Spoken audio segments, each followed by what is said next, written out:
ዋጋ አላት በእስላም።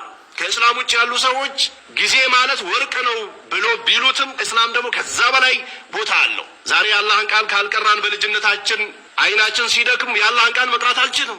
ጆሮአችን ሲደክም የአላህን ቃል ማዳመጥ አንችልም።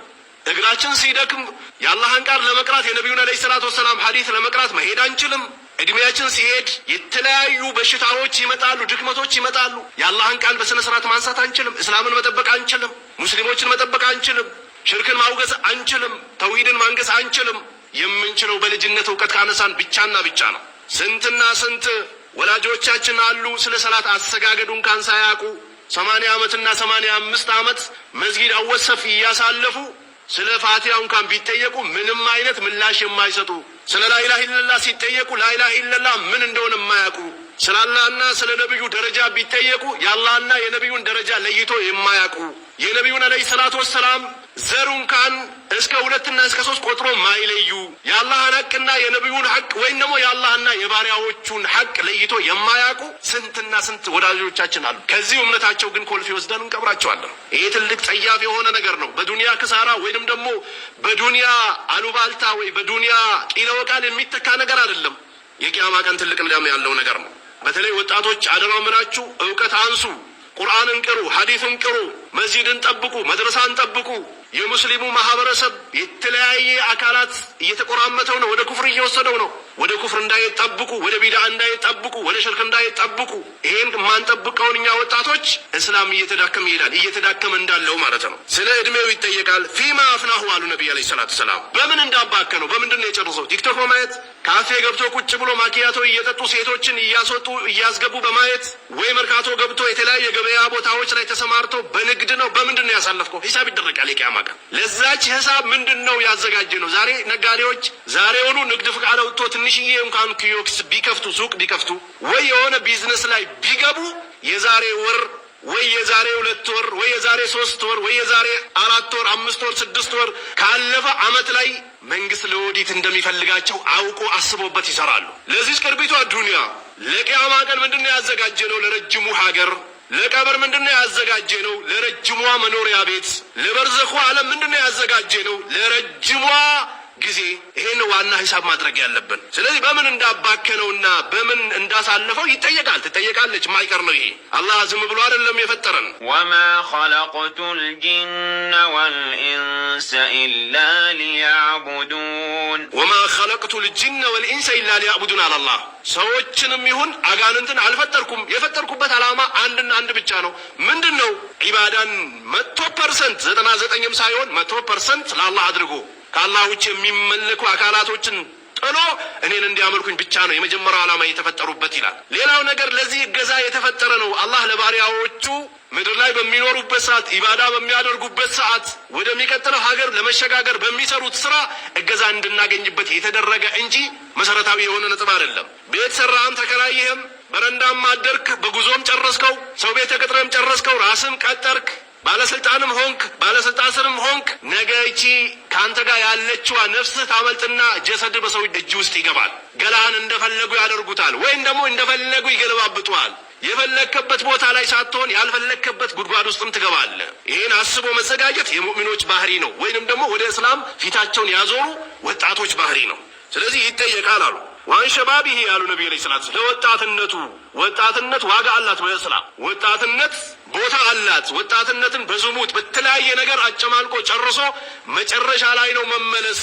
ዝም ብሎ ከልጅነታቸው መስጊድ የገቡ ሰዎች የሆነ ነገር ሲያምራቸው ይወጣሉ ብሎ ወንዶችንም ሴቶችንም ወደ ዝሙትና ወደ ፋሻ የሚጠሩ ሰዎች አሉ። መጥፎ ነገር አይቶ የተመለሰ ይሻላል የሚሉ ሰዎች አሉ። ላ አይደለም፣ በፍጹም አይሻልም፣ ሊሻልም አይደራረሱም ጭምር። ምናልባት ስህተት ላይ የወደቀ ሰው አብቅቶልሃል ተበልተሃል አይባልም። ከተመለሰ ተመለሰ ነው። ተውበት ያደረገን አካል አላህ ይቀበለዋል። ግን በልጅነቷ የአላህን ህገ ደንብ ጠብቃና ጠብቆ የኖረ አካልና ተጨማልቆ የመጣ አካል መቼውንም አንድ አይሆንም። የቂያማ ቀን ኦዲት ሲደረጉ በኦዲቱ ጊዜ ያባከነው ጊዜ ላይ ሂሳብ ይደረጋል። ስለ ወጣት አሉ ፊማ አብላሁ በምን እንዳባከነው በምን እንደጨረሰው የቂያማ ቀን ይጠየቃል አሉ ነብዩ ሰለላሁ ዐለይሂ ወሰለም። ወአማሊሂ ሚን አይነ እክተሰበሁ አሉ ነብዩ ሰለላሁ ዐለይሂ ወሰለም። ገንዘብም ከየት ነው ያመጣኸው? ዛሬ የምትለብስበት የምትበላበት ወድ ውስጥ የምታስገባው ለወላጆች የምታበላው ለምስት የምታበላው ለልጆች የምታበላው መስጊድ የምትሰራበት፣ መድረሳ የምትሰራበት፣ ሐጅ የምታደርግበት፣ ኡምራ የምታደርግበት፣ ዘመድ ጥየቃ የተለያየ ነገር ይዘህ የምትሄድበትን ገንዘብ ቤት በኩል ነው ያመጣኸው? ከወለድ ነው? ሰርቀህ ነው? አጭበርብረህ ዋሽተህ ነው? ድንበር ገፍተህ ነው? ሰዎችን ዞልመህ ንብረታቸውን ቀምተህ ነው ያከማችኸው? አይቀርም፣ የቂያማ ቀን ይመጣል። ዛሬ በጮሌነት፣ በዘረኝነት፣ በስልጣን የሰዎችን ገንዘብ ቆርጦ የወሰደ የቂያማ ቀን ተሸክሞት ይመጣል። የማይቀር ነው። በምንድን ነው የከሰበው? ወፊማ አንፈቀሁ፣ በምን ወጪ ያደረገው ይጠየቃል። ዛሬ ወላጆቻችን ለመስጂድ 10 ብርና 15 ብር ወይ 100 ብርና 1000 ብር ሲጠየቁ ያማቸዋል። የሚጠይቀውን አካል ይቀየሙታል። ነገር ግን ወደ ጫት ተራ ሲኬድስ የ1000 ብር ጫትና የ2000 ብር ጫት ገዝቶ ቤት ይዞ መምጣት ምንም አይመስላቸውም። ወይ የተለያዩ ጸያፍ የሆኑ አላህን የሚያስቆጡ ነገሮችን ገዝቶ ቤት መምጣት ምንም አይመስላቸውም። ለመስጂድ ለመድረሳ ማውጣት ግን ይከብዳቸዋል፣ አይፈቅድላቸውም ውስጣቸው። ከሰጡም ተሳድቦ ተቆጥቶ ነው የሚሰጡት። ደግመህ ብትጠይቃቸው ሁለተኛ እኔ ጋር እንዳትደርስብ ይሉሃል። ነገር ግን ይሄ ገንዘብ የቂያማ ቀን ይጠየቁበታል። ሙስሊሞች ዛሬ የሚሰግዱበት ቦታ በሰፊው ያጡበት ምክንያት ምንድን ነው? የሙስሊም ባለ ሀብቶች ገንዘቡን ወዶ ባንክ ማስቀመጣቸው።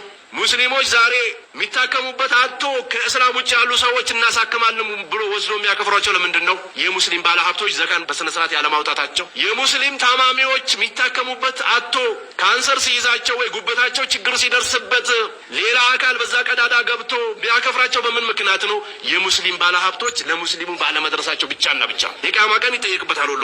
ገንዘብ አማና ነው፣ ምስት አማና ነው፣ ዕልም አማና ነው፣ ሀገር አማና ነው። በስራችን ያሉ ነገሮች በአጠቃላይ አማና ናቸው። እነዚህን አማናዎችን በስነ ስርዓት ያደረሰ አካል አላህ ዘንድ ምንዳ አለው። ያበላሸና የሰበረ አካል ግን የቂያማ ቀን ሂሳብ ይደረጋል። በምን ወጪ እንዳደረገው ይጠየቃል። ወማዛ አሚለ ፊማ ዓሊም አሉ ነቢይ ዓለይሂ ሰላቱ ሰላም። ባወቀው ነገር ምንድን ነው የሰራው? አሊሞች ይጠየቃሉ የቂያማ ቀን። በል ጀሀነብ የምጀምርባቸው አላህ አስመስክሯቸው የሚያስዋሻቸው ሰዎች ተብሎ ከተጠቀሱት መካከል አንደኛው አላህ ዕልምን ሰጥቷቸው በዛ ዕልማቸው በዛ እውቀታቸው ለሰው ልጆች ያላስተማሩ ለራሳቸው ያልተገበሩ የሆኑ ሰዎች የቂያማ ቀን ይጠየቁበታል ብሏል ነብዩ ሰለላሁ ዐለይሂ ወሰለም። ረዋሁ ተርሚዚ ወሳሁል አልባኒ ሼኹል አልባኒ ሰይ ነው ብሎታል። ሰያ ላይ 946ኛ ቁጥር ላይ ታሊተን ወረጁሉን ቀልቡ ሙአለቁን ፊል መሳጅድ። ሶስተኛው የአላህ ነብይ አለይሂ ሰላቱ ወሰላም የጠቀሱት ቀልቡ በመስጂድ የተንጠለጠለ ምናልባት መንገድ ላይ ሊሆን ይችላል። የሰላት ጊዜ ያስጨንቀዋል፣ ይረብሸዋል። ከመስጂድ ዙሁርን ሰግዶ ሲወጣ ለአስር ያስባል፣ አስር ሰግዶ ሲወጣ ለመግሪብ ያስባል፣ መግሪብ ሰግዶ ሲወጣ ለኢሻ ያስባል፣ ኢሻ ሰግዶ ሲወጣ ደግሞ ሌይል ተነስቶ የሚቆምበትን ሰዓት ያስባል፣ ሌይል ሲሰግድ ደግሞ ፈጅር ጀማ መሄድን ያስባል። የሙእምንና አላህን የሚፈሩ ሰዎች ወጣቶች ድርሻቸውና ስራቸው ይሄ ነው። በመስጂድ የተንጠለጠለች የሆነ ቀልቡ ሙአለቁም ቢበይቲላሂ ተዓላ በአላህ ቤት ቀልቡ የተንጠለጠለች የሆነ አካል አለ። ወይን ካነ ጀሰዱ ኻሪጀ ሚነል መስጂድ ሰውነቱ ፊዚካሉ ከመስጂድ ውጭም ቢሆን ሰግዶ ሲወጣ ተመልሶ የሚመጣበት ሀታ አንዳንዶቹ የሚቆሙበትን ቦታ ሰፍ ያስባሉ። ሁለተኛ ሰፍ ላይ ነው የምቆመው፣ ሶስተኛ ነው የምቆመው፣ አራተኛ ነው የምቆመው፣ አወል ሰፍ ነው የምገባው ወይስ መጨረሻ ላይ ነው የምቆመው ብሎ ገና ሰግዶ ሲወጡ ለሚቀጥለው ሰላት ይጨነቃሉ፣ ያስባሉ። እንዲህ አይነትን የአላህን ባሪያ የአላህ ነቢይ ያወሱት። አን አቢ ሁረይረተ ረዲየላሁ ተዓላ ዐንሁ ቃል አላ አዱልኩም አላ ማ የምሑ ላሁ ቢሂል ኸጣያ ያሉ ነቢይ ዓለይሂ ሰላቱ ወሰላም። አላመላክታችሁም እንዲህ አላህ ወንጀልን የሚያብስበትን የሆነ ማመላከት።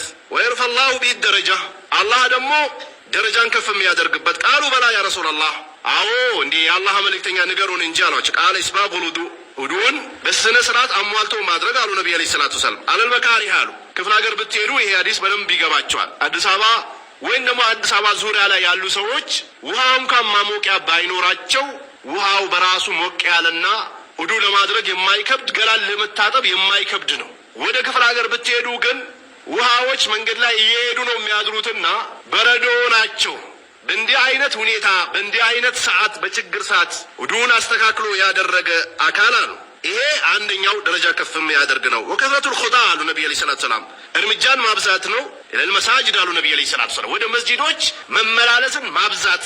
ወንትዛሩ ሰላህ ባደ ሰላህ አሉ ነብዩ፣ ከአንድ ሰላት ወደ አንድ ሰላት መሸጋገርን መጠበቅም ይሄም አላህ ወንጀልን ከሚያብስበትን ነገር ነው አሉ። ፈዛሊኩም ሪባጥ አሉ ነብዩ አለይሂ ሰላቱ ሰላም፣ ይህ ነው ጂሃድ፣ ይህ ነው ወደፊት መቀጠልና መትካት አሉ የአላህ ነብዩ አለይሂ ሰላቱ ሰላም። አኽረጀው ሙስሊም ኢማሙ ሙስሊም ዘግቦታል 251ኛው የሐዲስ ቁጥር ላይ። ራቢያን አራተኛው ወረጁላን ተሃባ ፊላሂ ኢጅተማ ዐለይሂ ለአላህ ብሎ የተዋደዱ አካላቶች እዛው ላይ የተሰበሰቡ አካላቶች ወተፈረቃ ዐለይሂ እዛም ላይ የተለያዩ ሰዎች ወሚን አስባቢ ድኹል ጀነህ ጀነት ከምንገባባቸው ነጥቦች መካከል ነው አልሁቡ ፊላሂ ተዓላ ለአላህ ብሎ መውደድ ከአንተ ዘርም ባይሆን ከአንተ